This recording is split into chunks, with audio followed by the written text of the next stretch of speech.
All right. Well, good morning, everyone. Chamber members, BYP members, members of the community. My name is Rachel Payne. I am the events coordinator here for the Las Vegas Metro Chamber of Commerce. Welcome to Chamber University. We are rolling right into the semester. If you don't know a little bit about what Chamber U is, it is a free interactive webinar series aimed at highlighting the business expertise and resources the Metro Chamber members need to be successful. All of this information, if you want to look it up, we have Chamber U series going all the way back to the end of time hidden on our YouTube channel, so make sure to check that out. During today's Chamber U, we're going to discuss what you do if your business becomes a victim of ransomware and preventative measures you can do to tackle it.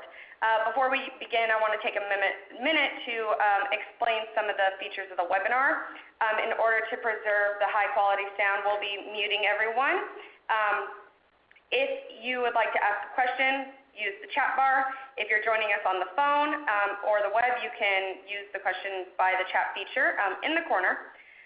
And let's see here. If you're joining us by phone only, you could press *7 on your phone to unmute your line. Once you've asked your question, we'll remute you just to preserve the quality. We'll take questions at the end of the presentation. I am recording this as we go on, so we are already set to go. And now I'd like to introduce Matt Phillips, the VP of Sales for Intelligence Technical Solutions. Yes. Hi, everybody. My name is Matt Phillips with Intelligent Technical Solutions. And we also have our expert, Andy. Andy, do you want to tell everybody who you are, or all that Sure stuff? thing. Hello, Matt. Hello, everybody. My name is Andy Cronin. I'm a solution engineer for SonicWALL. I basically advise partners about the global threat landscape. I consult with them about security and security best practices, and I basically teach partners about networking and security specific to SonicWALL products. And since we are IT dudes, I want to make sure people know that we're just human. So here's a picture of Andy. Hold on, we'll show that on our slide deck. Boom, Andy. And then there's me. Yeah, there's me. And then there's Andy. No, don't go to that picture. There we go. And there's Andy. All right, so let's talk about our agenda. Next slide is we're going to talk through what is ransomware, how do businesses get ransomware, what are the potential consequences. We'll talk about some large businesses that had these issues and what we can do to protect ourselves from them. Our hope is to not keep our webinar too high-tech because, frankly, as the VP of Sales, I can tell you that it's boring. And we want people to ask questions and feel like they understand it a little bit better.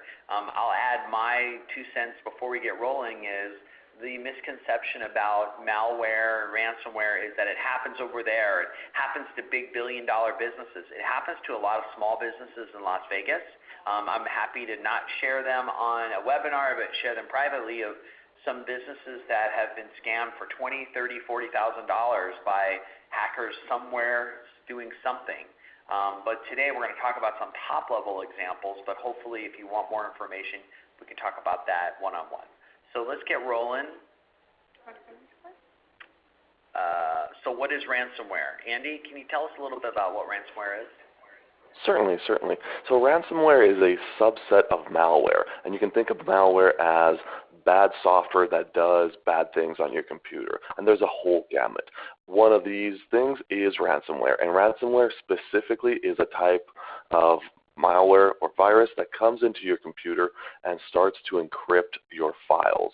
Once they are encrypted, you no longer have access to them, and recovery is nigh impossible. And the reason it's called ransomware is because these people that have created this type of malware will ask you for money to unencrypt them. They have the keys now to your files, to your system, to your server, and now they want money from you. I know this is a suppositional question, but do you think that people make their living off of doing this? I was just going to ask that too. That was going to be one of my questions. Thanks. Certainly, they certainly do. So there's known groups of, if you want to call them hackers or cyber criminals, that definitely do make their living off of this. They target so many millions of people that even if their return is either 1% or a fraction of 1%, it's still enough money to live off of, and even more to build a team to do more of these attacks. So certainly it's something that is quite lucrative. And we always personalize it like there's a dude sitting somewhere trying to like type it in like it's one guy and he finds a business. But is it more like a software system, or how does that work? So it is multiple different people. The 70s and the 80s were the heydays of the single guy in his garage doing something amazing. That's what I think of, like a guy in a mask or something, and he's out there and he's typing on the typewriter. No, actually, I mean, that is kind of like what we've been trained to believe, but it's no longer the same thing. It's kind of like software development. It takes teams, international teams, thousands of people at teams. This is kind of the same thing, but for the cyber criminal aspect. There's teams out there. A lot of them are Eastern Bloc EU countries, Russia, China, and so forth.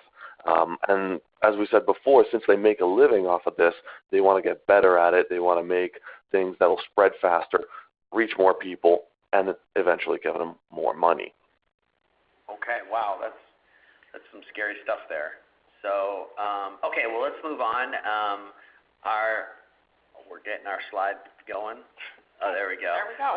So how do businesses get ransomware typically? There's many different ways that businesses can get ransomware. The most common one is through email.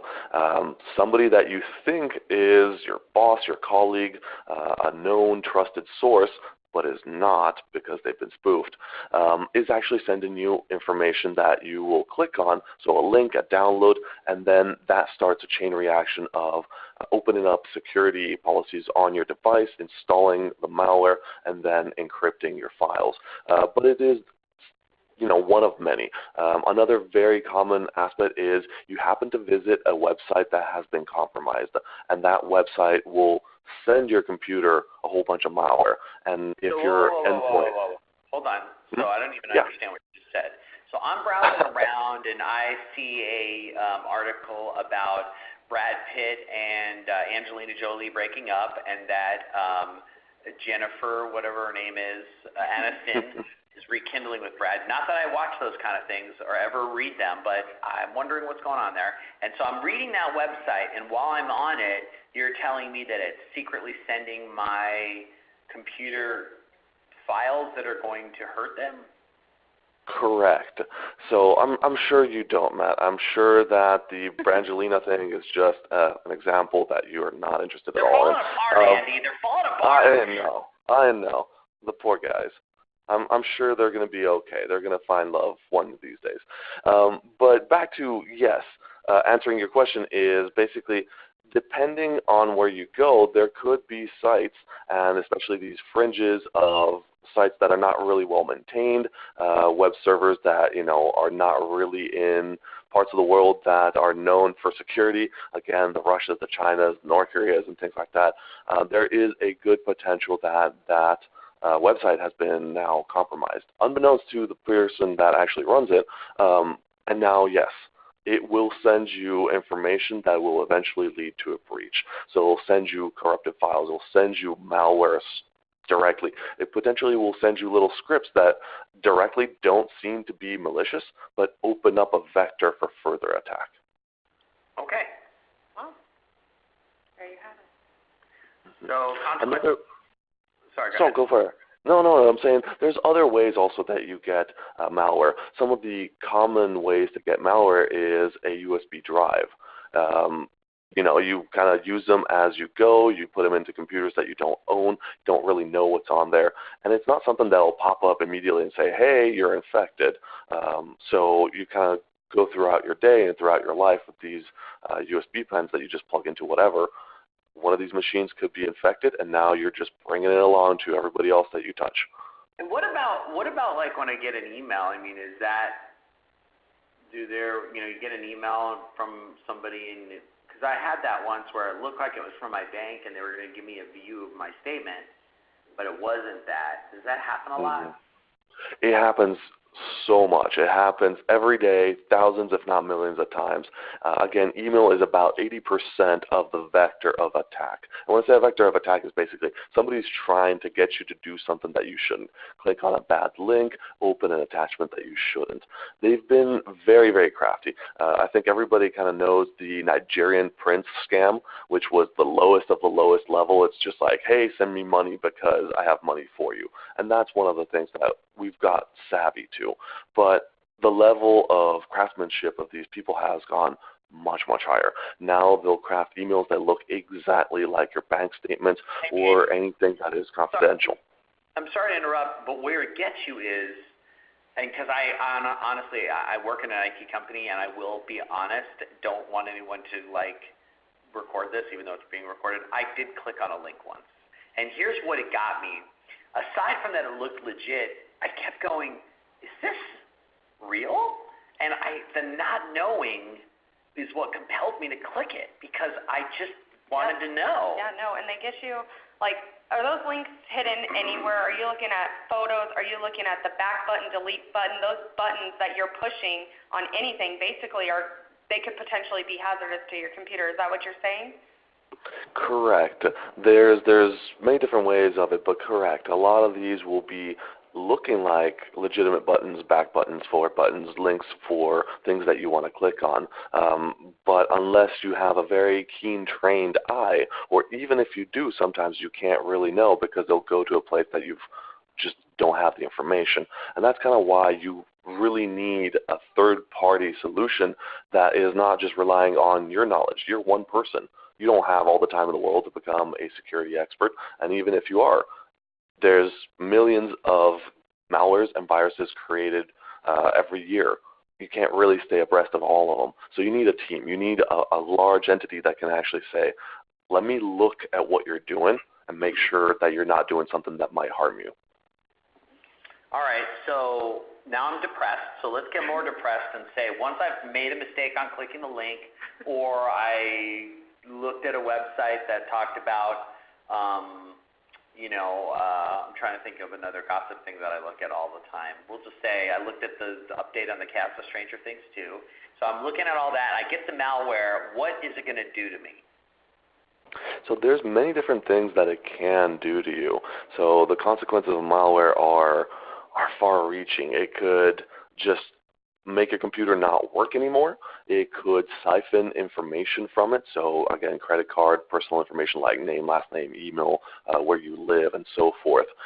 It could take your data and lock it away so that you no longer have access to it. It could do a lot of different things, and it could even just sit there dormant for a while until somebody triggers it and does something that somebody is told it to do. So there's many different variants. The ones that are more evident are the things that we talked about before. Ransomware is very in your face because they want you to pay. Other types of malware instead is not so evident, and it's harder to catch it because the end user doesn't know what's going on. But in the background, without ever showing anything, it's taking all your data, it's taking your files, and then sending them off somewhere. So it's like somebody goes in your house, opens up your filing cabinet, and either burns your files, or they hold your files in the driveway in a car, and they call you from down the street and say, hey, if you want your files back, slip $300 under the mat. Is that? That is a very good analogy, yes. Okay, well, that's good, except it isn't $300, is it? It could be more, it could be less. At the end of the day, you care about one thing. Your files are no longer accessible. So if you are a business, that is critical. You use those files every day to run your business. Now you can't do that anymore. And two, your files are now potentially out there. So things like trade secrets or important information, confidentiality, things like patients' medical records. Those things will lead you into a heap of trouble, not only at the technical level, but also at the legal level. So those are very touchy things that you don't want anybody to look at. Got it. Okay. Well, I'm bummed out. Okay, so let's talk about what happened with severe downtime from ransomware with National Health Service. So what's that? So the National Health Service is the UK state or country-led health system. They run a lot of different things. They run things like Medicare in the US, but they also run hospitals and hospital systems. So they have a very wide network of hospitals, but also for us, computers, servers, and other networking equipment. Around middle of last year, they got hit by WannaCry. And WannaCry is the most popular and most insidious ransomware virus out there. So it comes in, encrypts all your files, and then says, give me money. If not, these files will go away. And kind of like you hinted before, there's a period of time. They'll say, hey, give us $300 for this one machine right now. If you wait 3 days, that's going to be $600. If you wait 3 more, that's going to be like $2,000. If you wait a little bit more, those things are gone forever. Okay, so hold on. Let me wrap my head around the more bad news you're giving us, which is just the messenger, so I'm not going to kill you. But when they talk about the UK state health system, is it just like, oh, somebody had their gallbladder removed in 1990? I mean, is that a big deal? I guess I don't understand. So no, it's a huge deal. It's a critical deal because what it does, it comes in and locks down all of your networking equipment. And you think of it as somebody's computer and they can't run email. Not the limit here. They were able to infect things like MRI scanners, blood storage refrigerators, things that are needed on a minute or hourly basis for health systems to actually operate. So people's lives were literally at risk, if not lost, because of this, because you don't have access to the things that you need to help people literally survive. So that feeds the whole country, the NHS. That is the whole country, yes. The whole UK. It also went to Ireland and Scotland in reduced effect, but specifically the NHS was the hardest hit in the world, and it was also the most critical. So they come in and they take the data and then they start doing now it's going to be $10,000. Oh, now it's going to be 12. That kind of stuff? Right, exactly. And from the moment that they start doing that, you no longer have access to those systems. So computers, again, MRI scanners, blood transfusion machines, anything that basically is infected, you can no longer operate it anymore. On top of that, if it is a computer or a server, data is now locked away. So patient information that you need to understand what that patient has as a disease, what blood type, all this information is now locked away. You don't have any of that available for you. So it is of critical importance. WannaCry that was like the newest version, and whatever they were doing to protect didn't get protected. So WannaCry got in and basically held the country hostage. So that's not so good. And then let's talk about what happened with Target. Do you know about them? Yeah, basically all the credit card data was stolen, and people were getting, hits that like, oh, you used this, and it was just a mess. I don't have a Target credit card for this reason. So you're happy bad dog Target, but oof, that was a hard hit for them. Yes, seeing that in the news. And Andy, were you aware of that, or the Target Of course. The Target stuff has been in the news a lot, so definitely I think even non-technical people knew about it.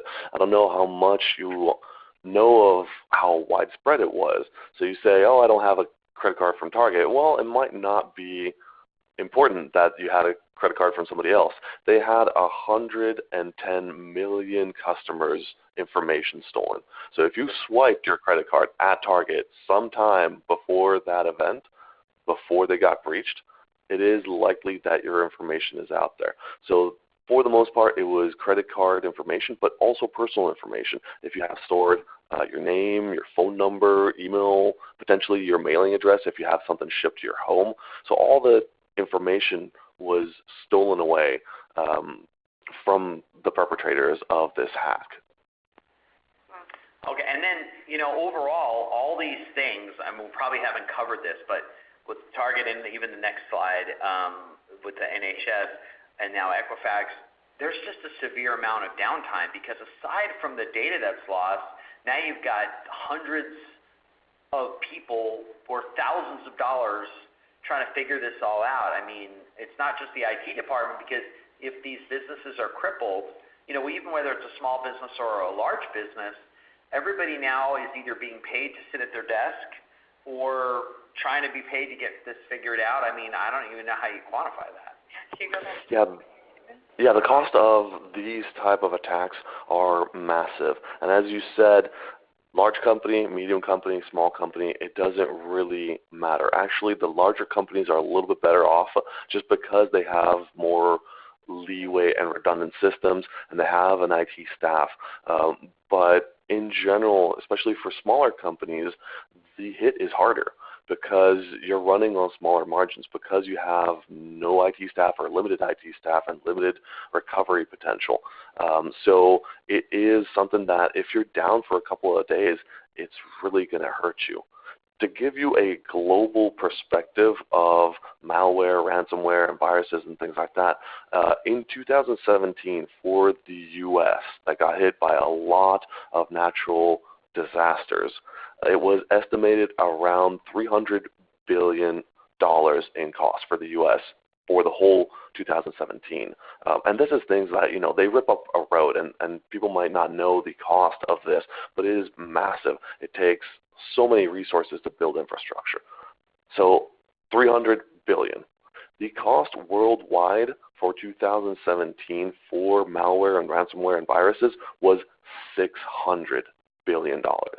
So we're talking a massive amount of damage. And I bet you that number is flawed because you're not even considering what everybody had to do downtime-wise, what they lost in customer trust and rapport, and just all the things you just can't even calculate. But I'm sure that it was a lot more than even that calculation in a lot of senses. For sure. That number will swell definitely if you try and calculate the intangibles. As you said, how many people lost faith in Target and no longer will shop there because of this breach? I know very one person hard that doesn't to say. even have a card. I don't have a card, nor I try to stay away from Target just in general because of that. And you have that fear at any store that's using those new credit card machines, the swipers that you put in your chip, all of that stuff. But also just in the fact that Target, you go in there for 2 items and you're out with 9. So just in general. You were already not a Target customer. Now you're never a Target customer. You're already. Damn you hackers. You're just already flawed with the Target. All right, let's move on. We're kicking, and then Equifax. I mean, how much more bad news can we get? Equifax, Scott, what happened to them? Equifax was potentially the largest hack of sensitive information in the history of the world right now. 148 million social security numbers were stolen. To give you an idea, that's roughly half of the U.S. population. And not everybody has a social security number, so the actual percentage is higher, but that's roughly half of the U.S. population's worth of information. So social security number, first name, last name, birth date, address, sometimes driver's license. So all the information that some cyber criminals need to just basically open up 10 tabs, go to all the different banks, and start getting credit cards in your name. All of this information was stolen, and the reason that it was stolen and was able to be stolen was basically oversight. Unfortunately, Equifax didn't do their homework. They left a known vulnerability in one of their main servers unpatched for over 2 months, and that's just unacceptable. Okay. Well, let's get out of the bad news and let's move on into what can we do? Because those are some big bad examples. I know we have some smaller examples of companies, but what can we do here? Let's get into the there's a lot that we can do, and the news is positive, but it's always like you need to be aware and you need to be vigilant. There are a slew of security services out there that will help with all of the things that we've looked at. So they'll protect your email, they'll protect your business, they'll protect your servers, and so forth. One of the things that you need to do is always be on top of security updates. A second thing that you absolutely need is these solutions that protect you, because it's gone for the days that you can just host your own server and it's out there on the internet and that's it. Those guys, are completely gone. We have people that are very interested in your data because they make a lot of money off of it. So you will need email security, you'll need a next-generation firewall that can do deep packet inspection, that can look inside encrypted connections, that can basically protect you from all this bad stuff that a person or even a team of people can't really know at all. So you need these overarching and stackable layers of protection in your network and in your overall computer environment. Okay. Well, we're getting better. We're getting into the what can we do. So can you tell us a little bit with this amazing diagram of a brick wall? How do firewalls protect businesses? The brick wall is a firewall, sometimes also seen as a brick wall on fire. But basically, think of it as the gatekeeper. He is the one that all the information that your network receives goes through. So he is the one that will be able to look at all this information and be sure that the information that you receive is legitimate and is not malicious. So there's many different technologies like intrusion prevention, gateway antivirus, anti-spyware, geo-IP blocks. So there's a lot of technical jargon. What it all means is we have many different vectors of attack, and we are protecting against all of those through a firewall. But to be entirely honest, a firewall alone is not enough. You will take your mobile home from, mobile phone from your home to your business to a coffee shop and so forth. So the firewall is great at protecting your business. Anything behind it normally is protected if, the people that run it are doing the right things and are turning on the right services. But you also will need protection for your email, for your wireless devices, and so it needs to be always a multi-tiered approach. Because the days of I just take a box, which is some software plus some hardware, I put it into my network, and that's it. Those days are gone. You need to keep on top of all the updates. You need to keep on top of how these different types of malware come into your network. And so you don't want to only have a team to do this. You want to have a large enterprise that can help you do this because this is what they do day in, day out. Okay. Well, we're getting into the solution. So our next slide is working with an IT provider that we trust, and I guess that's where we talk a little bit about how we work with SonicWALL. Intelligent Technical Solution protects the computer networks and businesses across Las Vegas. So we work with SonicWALL, and basically we are, I feel like I'm plugging right now. I don't know if I'm supposed to plug, but go ahead and plug. Oh, I'm supposed to plug? Okay, so basically we help businesses work with SonicWALL, and we come into the business and manage their care of their IT infrastructure. And so we ask SonicWALL to come in, and we use the appropriate box, so to speak, or appropriate SonicWALL that fits their environment. For example, some environments are wireless and some are wired, and some have a huge multi-level infrastructure that they need different levels of protection on. And we work with you, Andy, and your company to help figure out what is the best specification for that business. Is that right? Mm-hmm. That is absolutely right. So one of the things that I do is basically I'm a consultant for you guys, so my partners, and for also end customers. What we want to do is we want to make sure that you guys are protected. We have the knowledge of what is out there. We spend our nights looking at all these sites saying, oh no, there's another thing that goes around and now I need to stop it so that you don't. So we pass along that expertise and we pass along those things. But really what we want to do is make sure that you have the right tools to be secure and at the same time do your job. Because if security is paramount and that's it, then your job becomes harder. We need to strike a good balance of making sure that you're not doing anything that could harm you or your business, but at the same time, while you feel pretty much no difference, if anything, maybe a little bit of training on there, because again, it is something that we need all to pitch in and be aware of what is out there and make sure that we're doing our best to stay secure. Okay, well, thank you so much, Andy. I'll kind of finish our webinar with a little bit of plugging about Intelligent Technical Solutions. You know, we pride ourselves in not talking a lot of IT jargon. I hope this webinar kind of expresses that.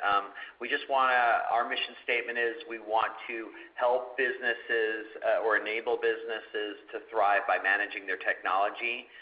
We know that businesses don't get into business and do what they do great to understand technology, and so we want to meet them at the level that they're at to give them either a high level or just a lot of our clients that we work with just want it to work in respect of SonicWALL. They just want to not have a virus. They just don't want to get hacked, and they don't want any downtime. So SonicWALL is our big partner for that. We're located in Desert Inn Valley View for over 14 years. If you want to know more about us, as the slides are showing you, just give us a call or send us an email or talk with the chamber, and they'll direct you to us. And you know, for us, we just want to have a conversation to understand how we can help. Our last plug is our phone number is 702-323-8957. We do a computer network assessment that is free. It gives you an idea of where your vulnerabilities might lie.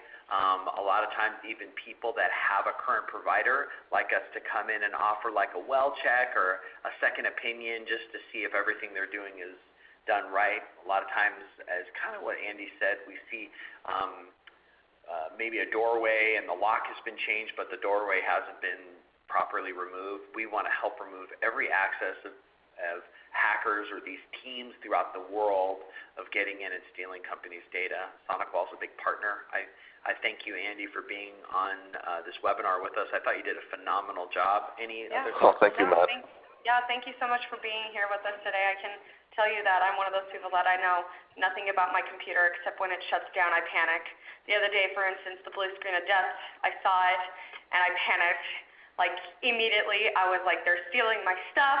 I'm going to be fired. Like all of this, like it just went through me, and it's like I was racing or something. Adrenaline was pumping through me. So it physically does something to our bodies when our computers are not working. Yeah. And it almost reminds me, talking about this stuff almost reminds me, if you've seen one of the new Fast and Furious movies about when they take over the cars and how those are computers, that reminds me of them hacking and they were able to control all that stuff. Like that's kind of a fear of mine. So, but I was talking to somebody else who was like, yeah, well, everything we do now is based off of a computer. So our cars have computers in it. They literally can't run without them unless you go back to the 80s. So at this point, we can only go to people who know the best in the business and kind of go to them for guidance on what can we do to continue to stay safe. Well, we've learned three things about you. Yeah. Number one, you do not like the blue screen of death, as do most people. Number two, you fear hacking. I fear it. You fear it. And then number three, you hate Target. I mean, you're just never going to Target. You know what? I love Target, but I can't go in there because it takes my money or it'll take my identity. One of the two. You don't want them to take your money or your identity. So if you businesses want to be in the category of the not Target like they are with her, let's protect you so people have a good flavor for your business. And let's make sure member to member we are taking care of as well. So. Yeah, give us a call. We'd love to chat. Thank you again, Andy, and thank you so much for Thank you, Matt. Yep. Thank you. I'm going to go ahead and... Bye, everybody. Bye-bye. Bye-bye.